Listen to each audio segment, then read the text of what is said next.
Oke teman gue dimanapun berada, kaitan dengan suasana pandemi saat ini, memang kita sangat tahu banget ya kalau pendidikan kita saat ini diisi dengan yang namanya daring online karena kita nggak bisa tatap muka, termasuk di dunia kampus. Nah, namun gimana nanti ke depannya untuk masa depan generasi kita kali ini? Untuk itu saya akan ngobrol nih bareng sama Ketua LPM atau Lembaga Penjamin Mutu Universitas Mustopo Beragama. Nah, saat itu beliau ini juga adalah seorang aktivis. Nah, saya pengen tahu nih, sebenarnya penasaran juga sih, kenapa dari dulu kok Mustopo itu disebut Mustopo Beragama? Mungkin bisa dijelasin sama Pak Usmar Ismail. Selamat ketemu lagi nih Pak sama saya Pak Usmar. Pak Usmar, tadi saya agak sedikit ingin tahu latar belakang nih Pak. Kenapa sih Pak kampus Mustopo disebut kampus beragama gitu? Kan cukup Universitas Mustopo gitu. Oke, bisa di. Ya, saya lepas ya. Terima kasih. Jadi memang menarik tuh, di Indonesia itu cuma 2 institusi yang beragama. 1 Departemen Agama, 2 Universitas Mustopo Beragama. Kan itu ya, dasar gitu kan. Nah, itu kan yang pendiri kita ini kan Pak Mustopo itu adalah pengawal Pancasila yang dia komit tentang kebangsaan, tentang kebebasan beragama gitu. Nah, karena di Mustopo itu menghargai dan menghormati itu, maka brand beragama itu menjadi filosofi dari seluruh situs akademika di Mustopo gitu. Nah, tentu zaman waktu itu kan dia situasional merespon peristiwa 6566 ya kan. Nah, kita ingin menegaskan bahwa Mustopo itu adalah kampus beragama. Apapun agama Anda, karena itu soal hubungan Anda vertikal manusia dan penciptanya, itu silakan jalan. Apalagi agama itu yang sudah ditetapkan oleh negara ya, ada 5 dan 6 sekarang 6 ya. Itu intinya. Maka sebagai kampus Merah Putih kita konsen terhadap kebebasan beragama ini gitu intinya. Oke.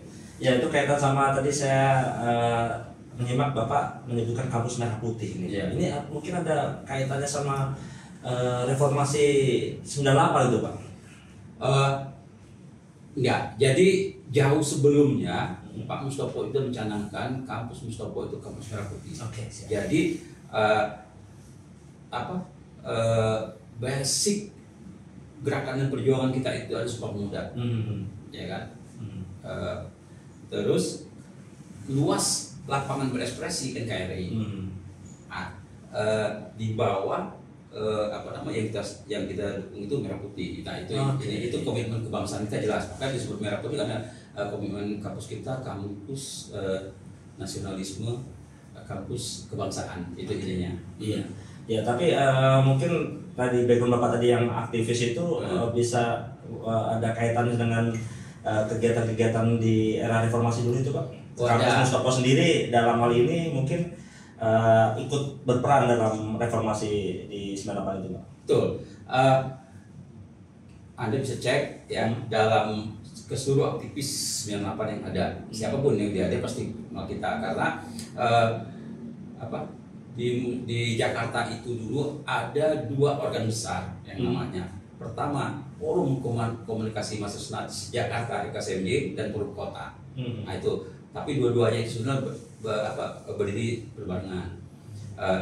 Forum Komunikasi Mahasiswa Jakarta ini adalah pengurusnya itu adalah Ketua Kosnat Perguruan Tinggi yang ada di Jakarta. Nah itu kalau dalam kontribusi dari 98 FKSMJ adalah organ pertama yang menduduki gedung DPR. Oh ya, yang naik atap itu ya Pak? Ya, jadi pertama kali itu waktu itu sekitar tanggal 18-an ya, itu Ketua Kosnat itu masuk ke dalam, kemudian berbicara dengan DPR waktu itu masih Harmoko. Ini kemudian nginap di sana. Baru besoknya itu karena 2 hari pertama itu masih sendiri, semua personal itu anak-anak patungan, kemudian dapat aspirasi dari respon dari masyarakat ya. Nah, kalau peran FKSMJ itu jelas. Pertama, FKSMJ ini adalah organ pertama yang menduduki gedung DPR. Kemudian yang terpaksa mendorong Pak Harto untuk lengser, ya kan, terjadi peristiwa itu. Itu kerjaan besarnya. Kerjaan besar yang kedua, ketika terjadi dengan perubahan itu dalam kaitan reformasi itu, kemudian karena selama 32 tahun itu yang berkuasa ada Partai Golkar waktu itu, ya kan, ada sentimen masyarakat untuk mendorong Golkar itu partai terlarang. Waktu itu, ya kan. Nah, ini bahaya bagi kita Mustokoy Kampus Nasionalis ini punya mengetahui pengalaman buruk Peristiwa 566. Begitu begitu PKI dijadikan partai terlarang, berjuta orang jadi korban. Iya. Nah, untuk tidak mengulangi lagi itu, ini berbahaya menurut kami gitu. Karena pada waktu zaman Orde Baru itu yang tidak masuk Golkar cuma 2. Kalau dia bukan preman, dia pengangguran. Karena kalau di daerah itu sudah mendapat KTP dan sebagainya macamnya gitu. Karena memang itu desain politik seperti itu ya, desain politiknya. Nah, tetapi ketika partai tersebut disebutkan partai terlarang, tidak terbayangkan berapa banyak yang akan menjadi yang sekedar PNS doang gitu. Nah, karena itu ini harus dihentikan. Karena dia harus dihentikan, nanti sebagai Muslim kita juga, saya ya, itu meyakinkan bahwa sesuatu itu jika tidak sampai pada ahlinya akan berantakan gitu. Nah, waktu kita belum punya ini, maka muncul di kami mendorong terjadinya deklarasi Ciganjur. Oh, itu yang tokoh-tokoh itu ya, ada Pak Gus Dur. Memang sekarang banyak mengkritisi, katanya Pak FMJ itu memotong jalan arusnya revolusi. Saya bilang, Anda berbicara harus teks dan konteks. Begitu konteks sekarang Anda melihat bahwa 4 tokoh itu mungkin tidak berkomitmen terhadap ada pernyataannya, itu mungkin lain lagi. Tapi pada waktu itu, untuk menghentikan terjadi pembunuhan sesama anak bangsa, agar tidak terulang lagi peristiwa 566, maka itu menurut kami paling efektif. Pertama, Gus Dur tak terbantahkan adalah ketua umum PBNU. Oke. Ya kan? Yang umatnya 40 jutaan. Ya. Terus Megawati sebagai simbol pusat nasionalis, ya kan, gitu intinya. Nah, yang ketiga Amin Rais pada waktu itu sebagai tokoh Islam modernis, Muhammadiyah gitu. Ya, Islam modernis gitu. Nah, untuk mewakili birokrasi yang sedang memerintah itu kita memilih yang lebih moderat, Sri Sultan Hamengkubuwono IX. Hamengkubuwono IX. Jadi 4 itu ada ininya ya. Ya, ada pertimbangan waktu itu.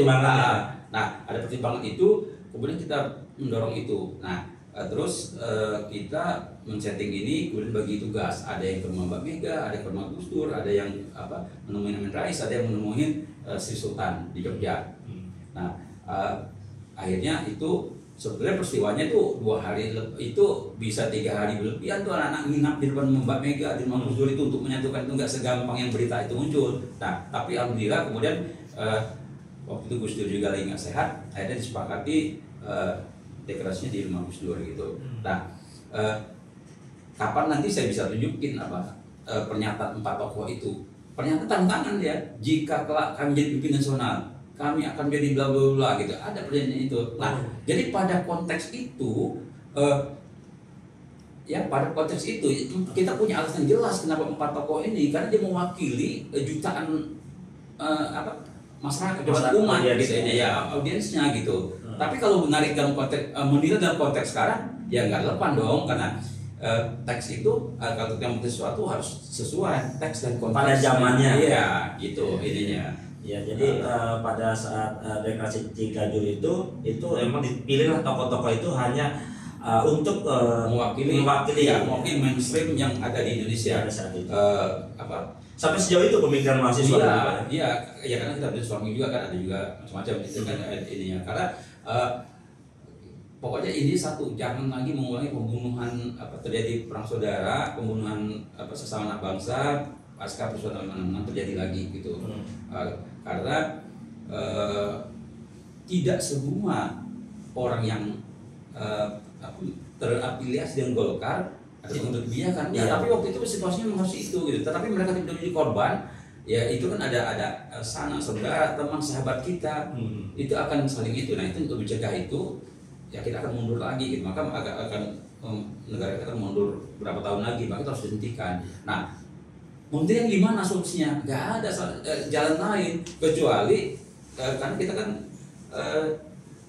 istilahnya untuk menghentikan itu kita menegakkan benang bahasa dari atas, betul. Dan kita paternalistik gitu. Nah begitu kita ambil Gus Dur ngomong, NU ikut. Amin ngomong, Muhammadiyah ikut.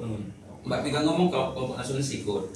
Sri Sultan ngomong, masyarakat yang di umum itu bisa memahami, maka itu bisa dihentikan gitu. Nah pasca itu tentu itu kan dinamika politik, ya kan, nggak bisa. Tapi itu deklarasi Ciganjur tujuannya adalah untuk mencegah terjadinya pertumpahan darah, perang saudara, pembunuhan sesama anak bangsa seperti pada saat peristiwa 65. Itu luar biasa. Itu berarti kita masyarakat sendiri pun belum memahami hal itu loh.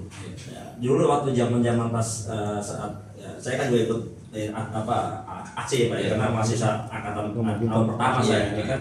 Itu sampai mau tanggal 20 itu mau kumpul di depan istana itu tanggal 20 yang dilarang oleh Pak Amin itu ya. Oke. Kaitan sama ini Pak, ini kan sudah di era reformasi ini Pak. Reformasi ini kan berlanjut nih Pak. Nah Bapak bisa lihat kan sekarang ada dulu kita langsung babat habis tuh kaitan sama GBHN. Habis nggak ada lagi GBHN. Undang-undang dasar di amandemen, ya kan, jabatan presiden dibatasi. Nah, kaitan sama itu kaitan dengan yang relevan saat ini Pak, ini kan ada wacana 3 periode untuk presiden. Apalagi sekarang katanya ada isu akan dirubah GBHN ya, akan dikembalikan lagi GBHN. Nah, saya juga baca nih tulisan Bapak nih ya, terkaitan dengan 3 periode ini presiden. Menurut Bapak gimana Pak? Jadi gini, reformasi itu memang banyak hal yang dituntut oleh gerakan reformasi. Tetapi yang poin terpenting adalah membatasi masa jabatan presiden. Itu yang utamanya. Kemudian terjadi amandemen dan lain sebagainya, itu udah kontribusi dari berbagai kelompok pada waktu itu ini. Tetapi esensi dari mahasiswa adalah membatasi jabatan presiden, karena itu peluang untuk menjadikan otoriter gitu kan, terjadi stagnasi alur generasi itu. Nah kalau bahasa kami jelas bahwa keinginan untuk mendorong jabatan 3 periode presiden itu adalah upaya untuk menegasikan esensi gerakan 98. Bahkan kalau itu tetap mengkhianati lah kalau misalnya terjadi itu. Betul. Jadi gini, kita harus memihak pada perjalanan sejarah.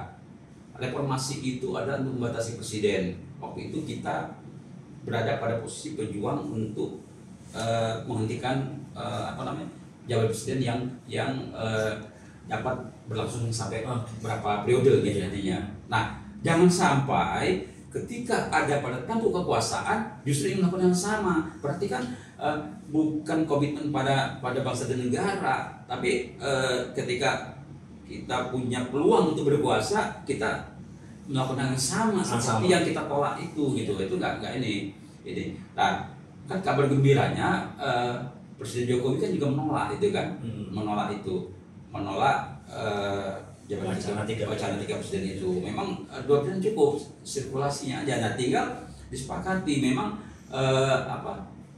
ada cetak biru apa nih yang memang presiden apapun yang nanti berganti memang udah harus dipertahankan gitu kan ininya. Ya biar berkelanjutan gitu. Biar berkelanjutan gitu ininya. Nah, cuma memang problem di kita, aturan itu dibuat ketika tidak berjarak dengan pengambil keputusannya gitu.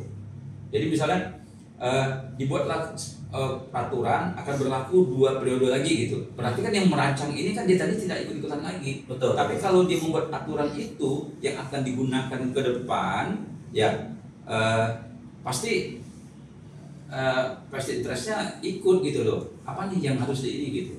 Jadi melibatkan segala ini mungkin ya, segala masyarakat juga ikut mewakili apa yang sampai nanti ketika dibuat ternyata nggak sesuai dengan harapan reformasi kan gitu Pak. Betul. Jadi pokoknya apa agenda utama reformasi 98 ada pembatasan masa jabatan presiden. Itu yang pertama. Yang pertama. Ya. Nah, yang kedua yang kemudian itu apa? Kemudian ada mau berkali fungsi ABRI ya kan, iya. itu ya udah yang berikutnya. Tetapi yang utama membatasi presiden karena kita memang dulu itu untuk kemajuan bangsa ada reformasi, kuncinya Kepemimpinan presiden dibatasi ya. Biar tidak absolut, karena kalau misalnya sampai tidak dibatasi bisa otoriter gitu Pak. Iya, ya, bahaya kembali lagi ke era Orde Baru gitu Pak ya. Oke Pak, hubungannya sama sekarang ini Pak, kita lihat situasional ya Pak, bahwa dunia politika di Indonesia sendiri saat ini juga ada kaitan dengan toleransi dalam hal ini, toleransi beragama dalam masyarakat umum. Mungkin kita tahu ada hal-hal gesekan-gesekan di masyarakat antar golongan, antar agama, antar suku. Mungkin juga salah satunya adalah kejadian baru-baru ini Pak tentang masjid ya, Masjid Ahmadiyah yang dibakar itu di Kalimantan ya. Nah itu pandangan Bapak kaitan dengan toleransi beragama gimana Pak saat ini di zaman reformasi ini Pak? Ya, memang ya reformasi ini kemudian menghadirkan demokrasi, menjadikan beberapa bukan hanya masyarakat, elit pun kadang-kadang tidak bisa membedakan mana yang namanya religiusitas, mana yang namanya spiritualitas gitu. Nah, ini saya tegaskan gini ya, yang muncul di permukaan itu adalah religiusitas. Religiusitas itu adalah orang atau kelompok orang menjalankan agama yang diyakininya dengan gegap gempita, mengharapkan puja-puji, dan dia ekspresif, demonstratif, tidak. Jadi dia ingin bisa juga nanti semua, tapi dia ingin dilihat bahwa oh ini saya gitu ini ya.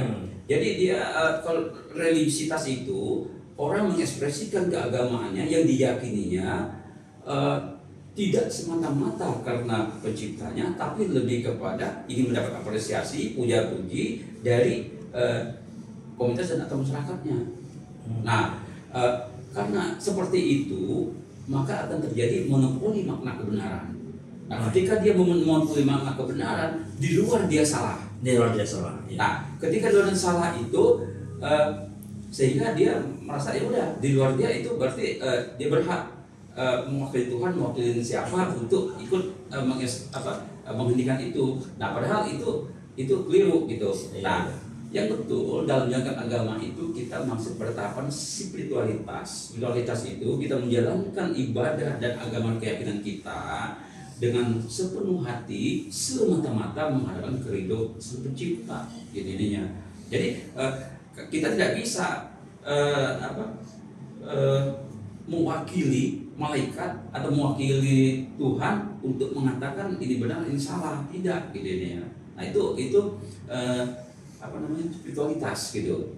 Nah terus yang bikin lebih gawat lagi di kita, termasuk para elit politik, para tokoh pun, para tokoh masyarakat pun terkadang selain dia tidak bisa membedakan apa itu spiritualitas dan apa itu religiositas, dia juga tidak bisa membedakan antara kebebasan berpikir dengan kebebasan berekspresi. Itu juga bahaya. Iya, itu yang akhir-akhir ini terjadi gitu Pak. Jadi Anda boleh berpikir apapun gitu. Berpikir apapun, ngomong gini, ya itulah demokrasi, gak apa-apa.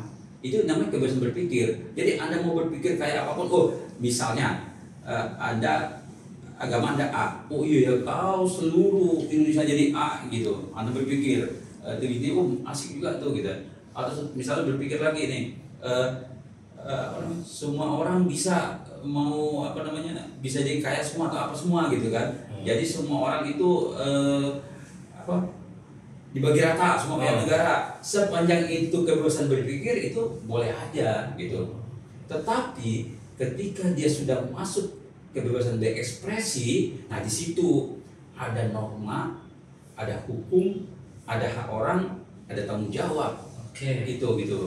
Jadi ketika orang ngomong kan, makanya kan sekarang kan di sosmed misalnya yang para haters, hatersnya apa, para posisi posisi atau dalam artis atau apa itu. Nah, dia salah menerjemahkan ketika dia kebebasan berpikir itu tidak bersentuhan dengan hak orang lain, tidak berbenturan dengan aturan norma hukum ada dan lain sebagainya. Tidak ada hubungannya sama. Betul. Tetapi ketika dia sudah berekspresi, ya itu dia akan ada batasan. Pertama ada hak orang di ujungnya, kemudian ada norma, ada hukum dan sebagainya. Makanya ketika dia misalnya menghina, menghakimi orang gitu, ya kan ada hukum di situ. Jadi nggak bisa ada itu ada yang di ulama dikriminalisasi, ada apa namanya agamawan yang dikriminalisasi, ada tokoh yang kritis di enggak.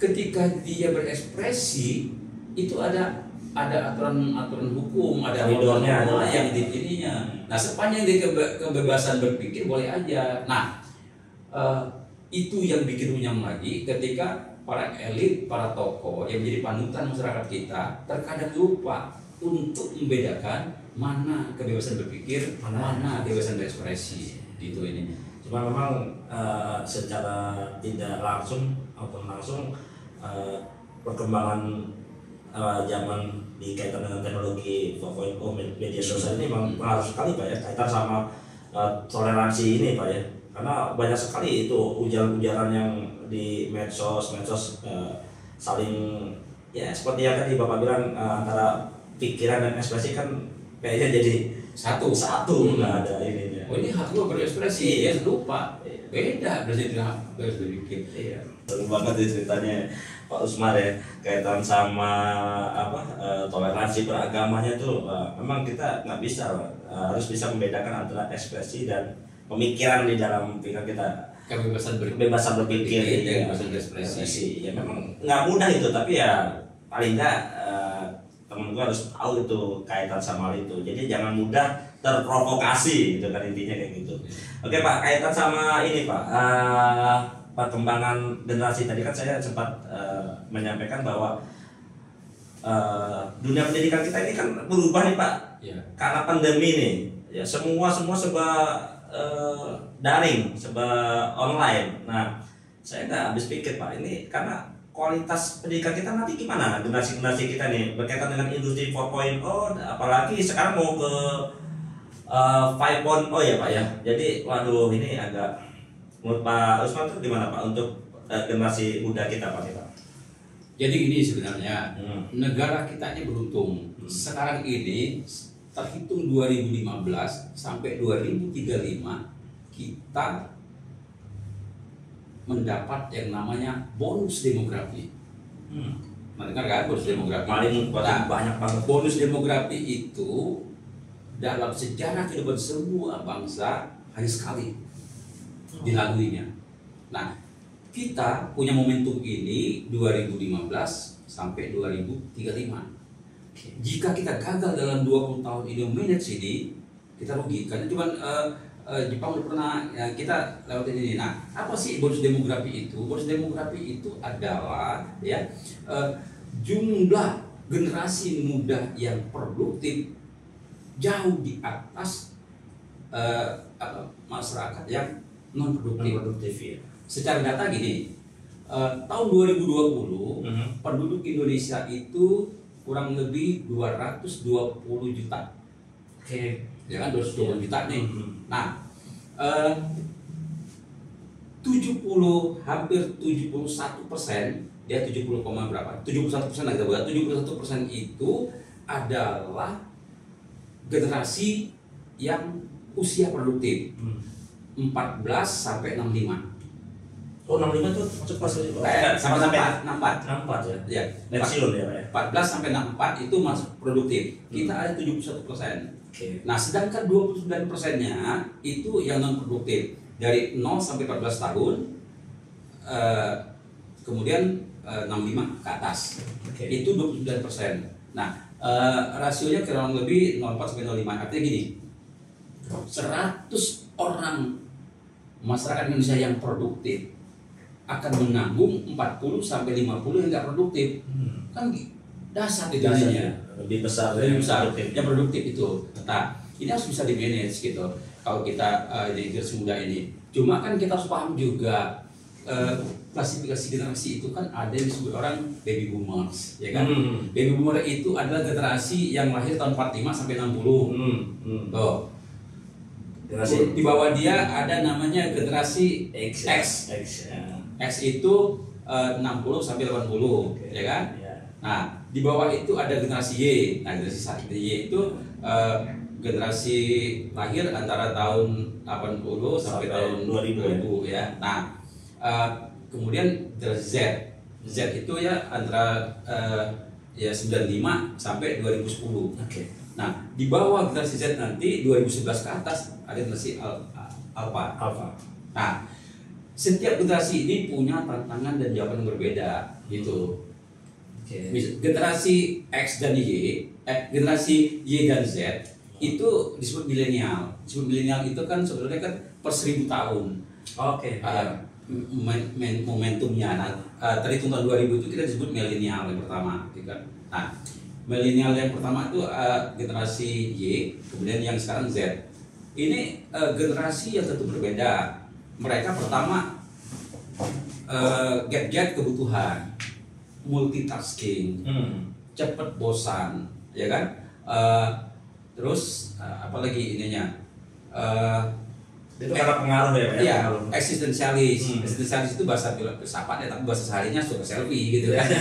Maka konsep generasi Z itu kan apa namanya?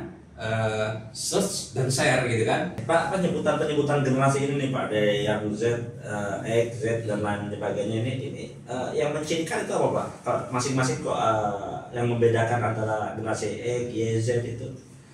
Jadi ini kan para pakar sosiologis ya melihat bahwa ada pemetaan itu betul karena setiap generasi itu punya apa peluang dan tantangan sendiri gitu intinya. Jadi nggak bisa oh ya tuh bapaknya itu sukses melakukan ini gitu. Nanti dia akan cerita ya berbeda gitu.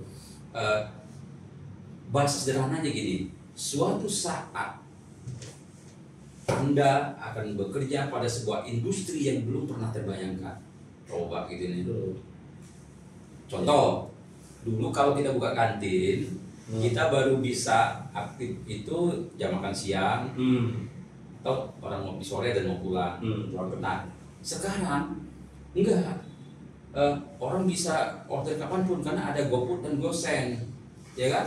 Nah, jadi yang kerja tetap bisa mengerjakan deadline-nya di kantor, kemudian menjembatkan ini ada namanya GoFood GoSend. Itu kan kemajuan teknologi. Iya. Nah, dulu nggak pernah terbayangkan.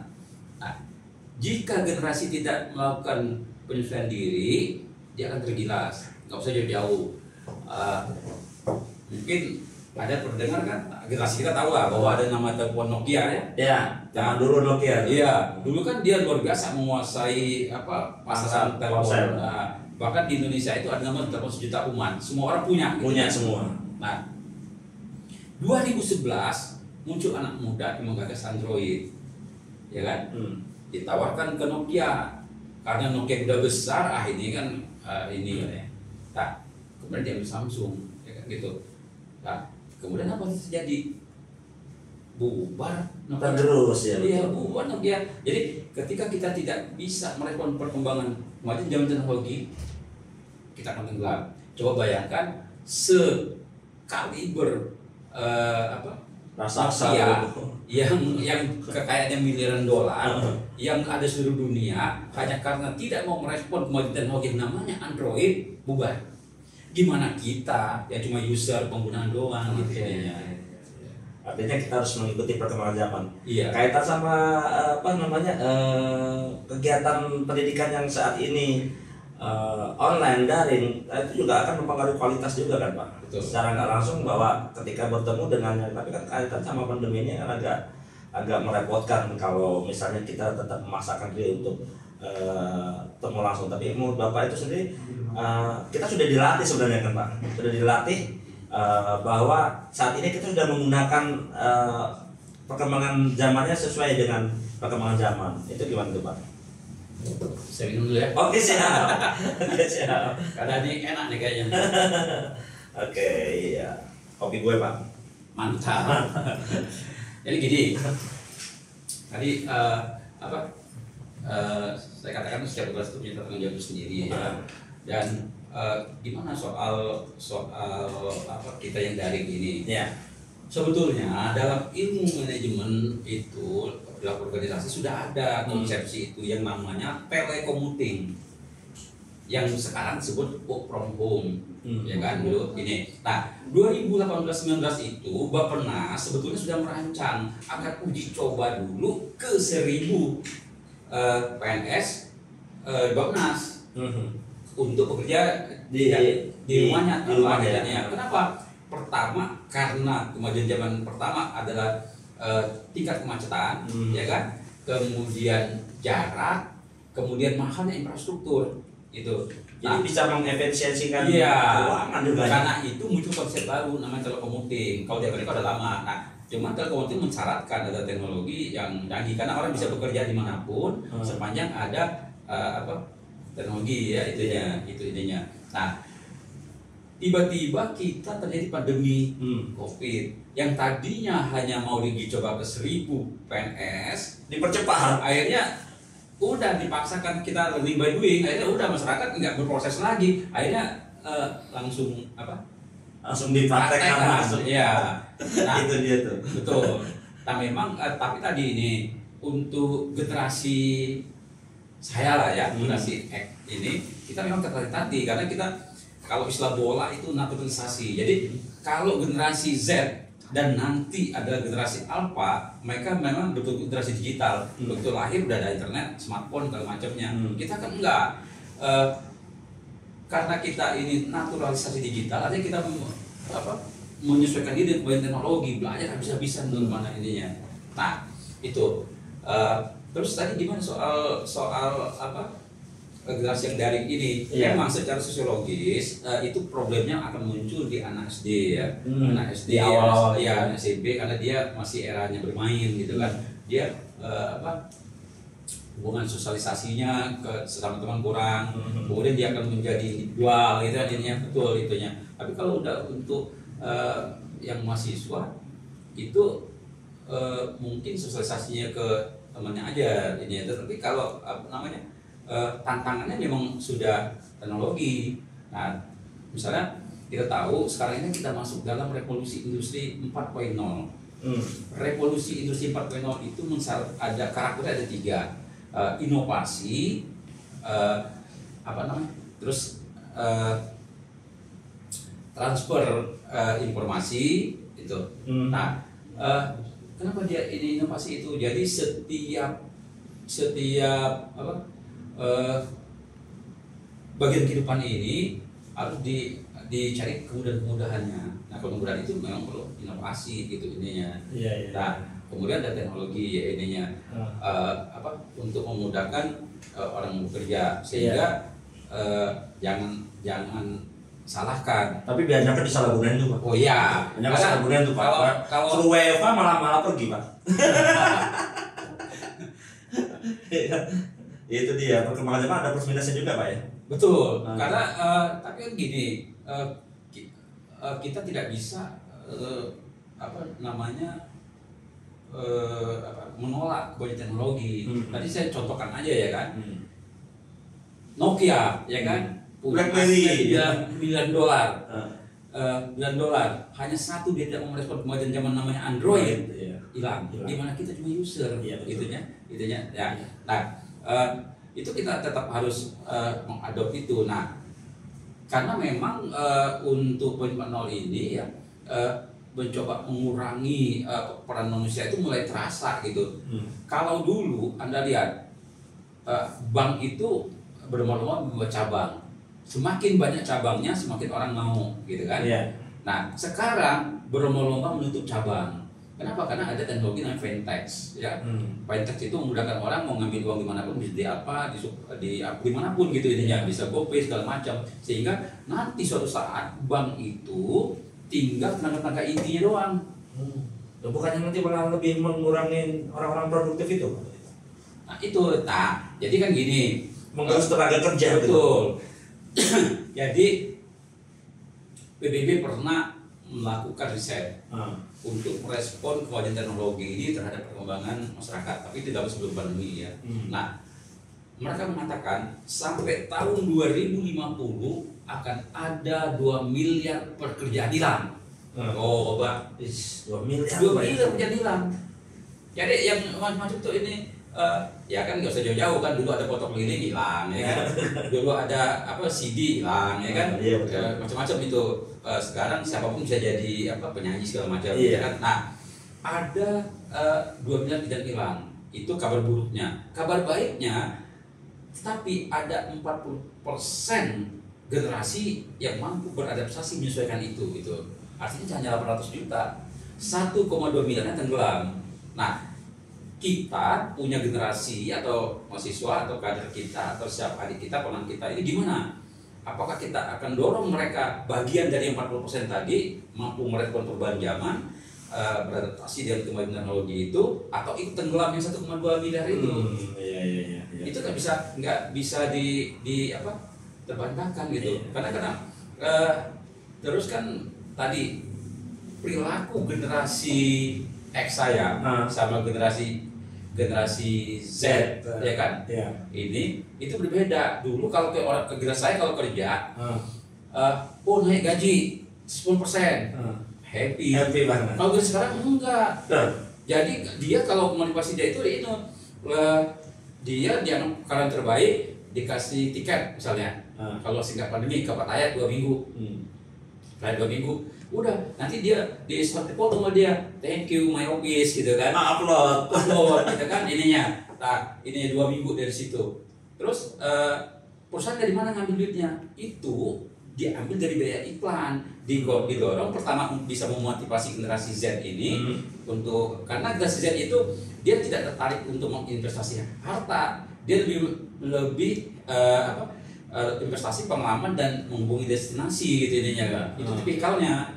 Karena dia pembosan, multitasking gitu intinya.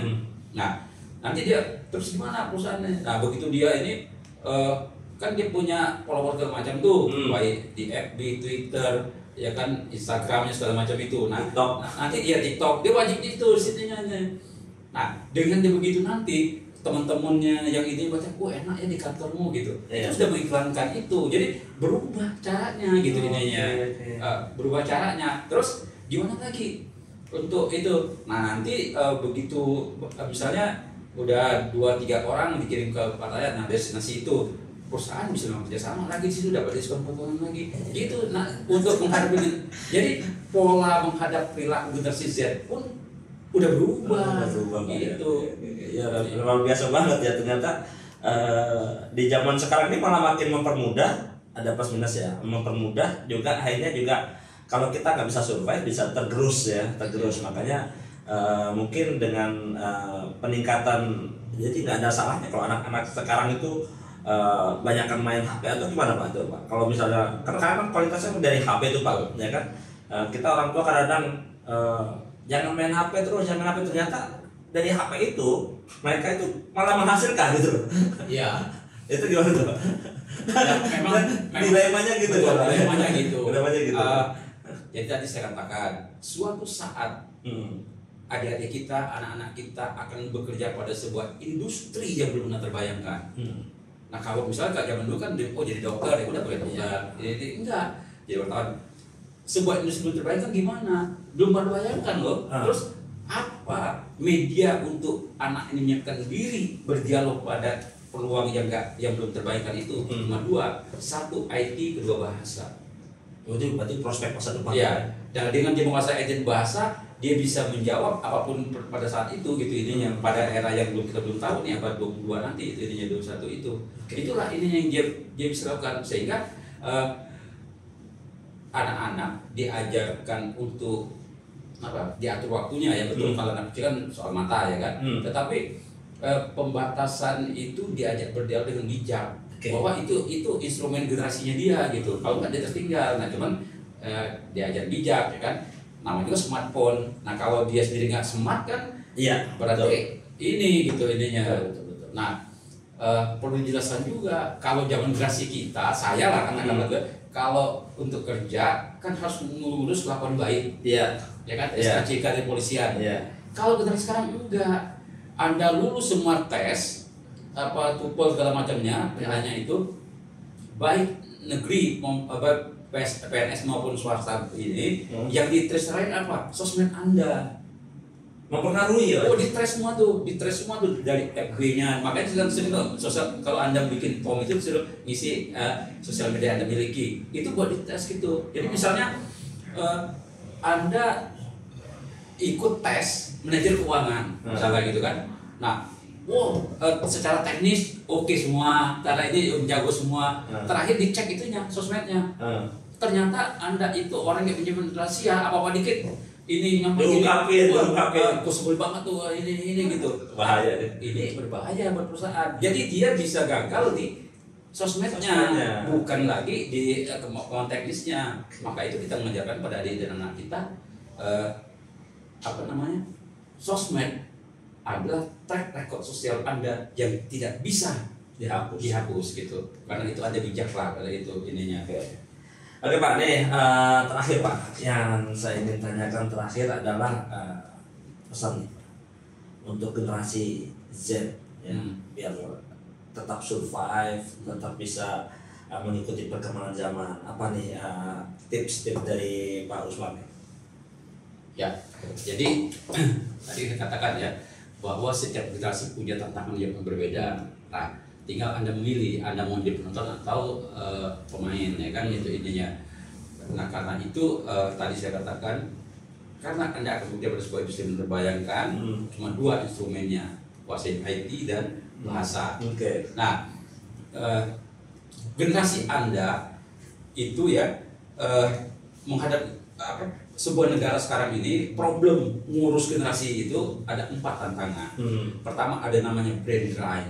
Yang kedua ada proxy war, yang ketiga ada nil quarter warfare, dan yang terakhir cyber war gitu. Nah, ini brain drain itu apa sih? Sekarang ini nggak ada lagi kalau kayak zaman dulu negara nyerang negara lain itu militer ya.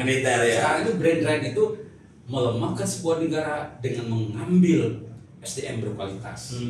Dan itu dengan cara manusiawi. Misalnya Mas Reno punya ponaan cerdas nih, masuk yang 2 besar misalnya di SMA-nya, kemudian diamati, dikasih beasiswa oleh Singapura misalnya gitu. Nolak nggak?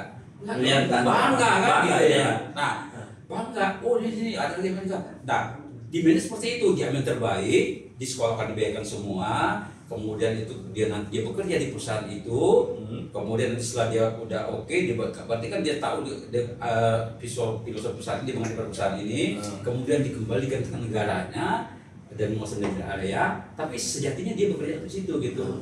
Jadi itu melemahkan negara dan mengambil kualitas SDM-nya gitu ya. Nah, gimana untuk mengatasi ini? Ya tadi kalau di kampus Mustopo kan jelas semangat nasionalisme itu ditanamkan gitu. Bagaimanapun Anda harus bekerja untuk bangsa Anda dimanapun gitu ininya. Walaupun di luar, tapi tetap untuk NKRI ya. Iya, itu ininya. Oke Pak Usman, terima kasih udah ngobrol, seru banget ngobrolnya dan banyak manfaatnya ya yang kita petik kaitannya sama obrolan yang ya bisa dibilang penuh hikmah juga, karena dari situ kita bisa menilai kaitan sama toleransi, kaitan sama kebangsaan ya Pak ya, dan juga untuk perkembangan agar kita generasi Z ini bisa survive gitu ya. Oke Pak Usman, terima kasih. Nanti Terima kasih. Jangan bosan bisa ngobrol lagi. siap. Soalnya banyak banget nih kalau bicara sama Pak Usman tuh banyak banget yang bisa dibicarakan gitu loh Pak. Oke, sampai ketemu lagi dan sampai jumpa.